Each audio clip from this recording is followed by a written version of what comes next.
जय Hind 22 April जाय दिन खालि आंनि जुलि जादों बै दिन खालि मा एटाक जानाय बै दिन खालिनिफ्राय लानानै दिनैसिम मा जाथाय जाबोखो दिनैनि बे भिडिअनि गेजेरजों आङो नोंथांमोननो खोन्थानो थांगासिनो दङ। भिडिअखौ जोबजासिम खोनासंलां आरो कमेन्ट बक्सआव कमेन्ट हरनो दाबाव।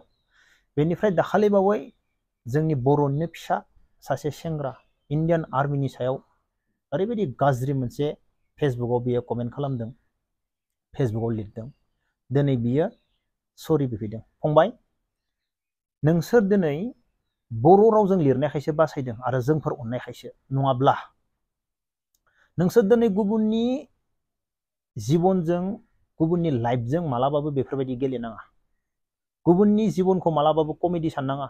दिनै आं मिथिगौ बबे जायगायाव गसंना दङ, मा तारिखनिफ्राय आंनि फेमिलिया मिथिगौ मा जादों। हाबा जागोदाननिफ्राय लानानै दिनै जोङो न'निफ्राय ओंखारबोनायनिफ्राय लानानै जायगायाव थानायनिफ्राय लानानै भिडिअ खालामनानै देखायब्लासो देखायनाय जायो नामा? नंगौ जायो नामा? जों बेफोरखौ देखाया। गोबाङा गोबां बाथ्रा साननो हागौ, जों बेफोरखौ मालाबाबो देखाया। नाथाय जोंनि फेमिलिया मिथिगौ। नाथाय सोरबा सोरबा बर' गथ'फोरा जोंनि बर' समाजाव ओरैबायदि गाज्रि बर' गथ'फोर दङ, मोजां बाथ्राखौथ' नों बुंनो हाखाया। सोरबा गोरों मानसियाब्लाबो लाजियो मोजां बाथ्रा बुंबानो। मोजां बाथ्रा बुंनो थांब्लानो लाजियो। थारमाने ओरैबायदि जोंनि बर' हारिनि गेजेराव ओरैबायदि मानसि दङ, ओरैबायदि गथ'फोर दङ। गावखौनो एसेबां दादागिरि दम सानदोंब्ला नोङो मानो सरि बिफिदो? आरो नोंखौ दिनै जों सरि बिब्लाबो नोंखौ दिनै जों जियालाव हगारनो हायो, जेबो गिदिर बाथ्रा नङा फंबाय, जेबो गिदिर बाथ्रा नङा। नों लिरखांनायनि उनाव नोंखौ जों दाबो एक्सन लानो हायो। नोंसोर गुबुननि जिउजों मालाबाबो गेलेनो साना। जोंनि फेमिलिया मिथिगौ, जोंनि न'खरा मिथिगौ। जोंखौ नोंसोरो माने कमेडि सानो, फाल्टु सानो। जोंनि लाइफखौ माने जोंनि जिबनजों गेलेनो नागिरो। बेफोरबायदि गथ'फोरखौ आरो बेफोरबायदि गथ'फोरा जोंनि बर' समाजावसो दङ। गुबुननिखौ नुदोंना मालाबा बेफोरबायदि लिरनाय? गुबुन हारिनि मानसिफोरखौ नुवाखैना सहसाव? अब्ला जोंनियाव मानो बेफोरबायदि नुनो मोनो? एसेबां जाम्बा जाम्था, बे मेलेमखौ इसेबो बाहायनो रोङा, मालानि समाव मा लिरनांगौ। बेफोरबायदि गरम गरमजों जाया। जाय गथ'फोरा बेफोरबायदि लिरनो सानदों, नोंसोरनि बेफोरबायदि गरम गरम साननाया मालाबाबो जाया बे दुनियायाव। जियानो जा, जुलिया जानानै थांबाय 22 एप्रिल पहलगाम एटाक। आंनि जुलि जानायखौ नुनानै जोंहा बर' फिल्मनि एक्ट्रिस, बयजोंबो मिथिजानाय फुजि बसुमतारी, बिथाङाबो कंग्रेचुलेसन जासिहरदों। जोबोर गोजोननाय मोनदों। जों सानैबो नायदों, फेमिलियाबो आंबो। बेनिफ्राय उमुगाबो जोंखौ बेफोरबायदि जासिहरदों। जोबोर गोजोननाय मोनदों फुजि बसुमतारी। आरो जों सानैनि सायाव गोबां ट्रल खालामनायखौ नुनानै जोंहा बर' फिल्मनि एक्ट्रिस मासुम, बिथाङाबो पस्ट लिरदों, गुबुननि संसार जानायाव मानो एसेबां गाज्रि गाज्रि, मानो गुबुनखौ मानो ट्रल खालामगासिनो दङ। मासुम बिथाङाबो जों सानैखौ लानानै मोजां बाथ्रा बुंदों आरो गोबाङा गोबां बुंबावदों। जुलि एक्ट्रिसमोनाबो हरदों कंग्रेचुलेसन। आंनि जुलिखौ नुनानै जोबोर गोजोननाय मोनदों जायफोरा बेफोरबायदि हरदों। बेनिफ्राय 22 तारिखआव मोनानि 8टानिफ्राय 9टासिम जुलिया जोब्बाय। बेनि दसे उनाव बर' फिल्मनि कमेडियान हिर' फैलाव, बिथांनि रुंसारि जालांनाय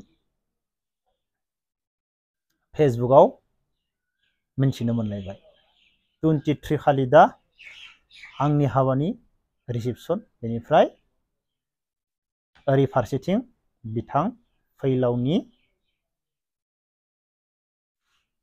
बिथांखौ माने सावनायनि दिन जाना फैलायबाय।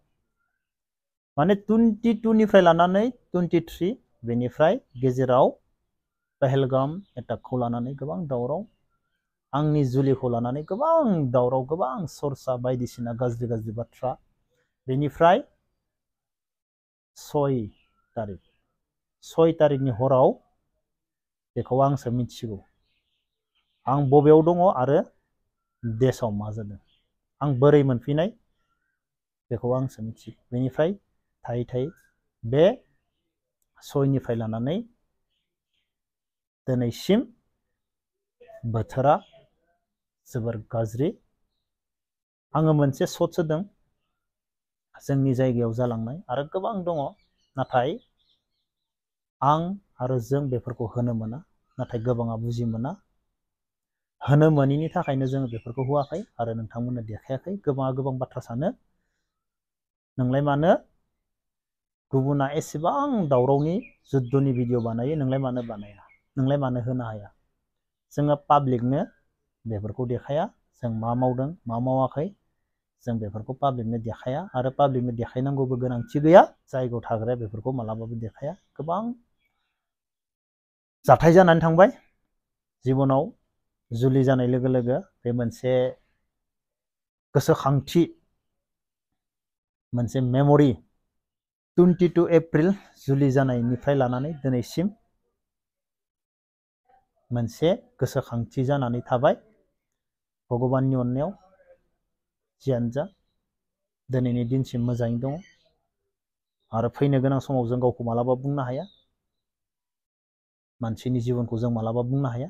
आं बेखौनो जोबनायाव फंसे बुंबावगोन, जायफोर गथ'फोरा जोंफोरनि सायाव गाज्रि बाथ्रा बुंनो सानो, गाज्रि बाथ्रा लिरनो सानो, प्लिज अननानै नोंसोरनि गाज्रि साननाय, नोंसोरनि नेगेटिभ साननाय बेफोरखौ गोजान खालामनानै ला। पजिटिभ सान, गावबा गावनि जिबननि थाखाय मोजां खामानि मावलांनो सान। गुबुनखौ नुनानै नोंसोर जोलोन जानाङा, गुबुनखौ नुनानै बेफोरबायदि जानला मानला पस्ट लिरनानै लानाङा। जों अननायनि थाखायसो नोंसोर बासायदो, जाय गथ'फोरा बेफोरबायदि लिरदो। गावबा गावनि खामानिखौ गोसो होनानै मोजां मावलां। लाइफआव साक्सेस जानो लुबैदोंब्ला गुबुनखौ नायनो बानानै मालाबाबो जानाय नङा। अब्ला लोगोफोर दिनै भिडिअखौ बेखिनियावनो दोनथ'नोसै। जय हिन्द।